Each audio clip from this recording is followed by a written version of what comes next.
Praise the lord. Welcome to the channel IN in Jesus. దేవుని కృప వల్ల అందరూ క్షేమంగా ఉన్నారని ఆశిస్తూ ఉన్నాను. ఈ దినం దేవుని వాక్యం ఆదికాండం 5వ అధ్యాయం 24వ వచనం. హానోకు దేవునితో నడిచిన తరువాత దేవుడు అతన్ని తీసుకొని పోయెను గనుక అతడు లేకపోయెను. ఇక్కడ వాక్యం ఏం సెలవిస్తుందంటే, హానోకు గారి జీవితం నుండి మనం నేర్చుకోవాల్సిన విషయాన్ని, మనము ఆయన యొక్క రెండవ రాకడలో ఏ విధంగా ఉన్నాం, ఆయన తీసుకొని పోయే వారిగా ఉన్నామా లేదా విడవబడే వారిగా ఉన్నామా? హానోకు గారు దేవునితో నడిచారు, దేవుడు చెప్పిన ప్రతి ఒక్కటి అంగీకరించారు, ఆయనతో ఉన్నారు కనుక ఆయనకి మరణం లేకుండానే ఆయన తీసుకొని పోబడ్డారు. మరి ఆయన రెండవ రాకడ వచ్చినప్పుడు నీవు నేను ఆయన యొక్క రెండవ రాకడలో ఉండి తీసుకొని పోబడే వారిగా ఉన్నామా?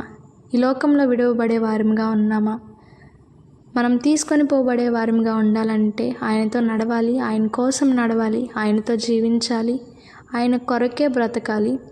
ఆయన చెప్పిన ప్రతిదీ అంగీకరించి ఆయన మనకు ఈ క్రియ చేయమని చెప్పినప్పుడు ఆ క్రియ చేసే వారిగా ఉండాలి. ఆ క్రియను బట్టి వాని క్రియలు చొప్పున ప్రతిఫలం ఇయ్యబడునని వాక్యం ఏ విధంగా సెలవిస్తుందో, ఆయన యొక్క రెండవ రాకడ వచ్చినప్పుడు ఆ విధంగా నీకు నాకు మన యొక్క క్రియల యొక్క ఫలితాన్ని ఆయన అనుగ్రహించి, ఆయన చిత్తమైతే మనము ఆయన యొక్క రాజ్యంకు కొనిపోబడి ఆయనను స్తుతించే వారిగా, ఆయన ఆరాధించే వారిగా, ఆయనను కీర్తించే వారిగా, ఆయన దూతల్లో ఒకరిగా మనం అందరము ఉంచబడతాము.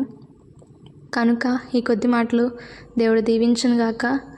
అదేవిధంగా మనమందరం కూడా మనల్ని మనం సరిచేసుకొని ఆయనతో నడిచి మనం కూడా కొనిపోబడే వారంగా ఉండులాగున ప్రార్థన చేసుకుందాం.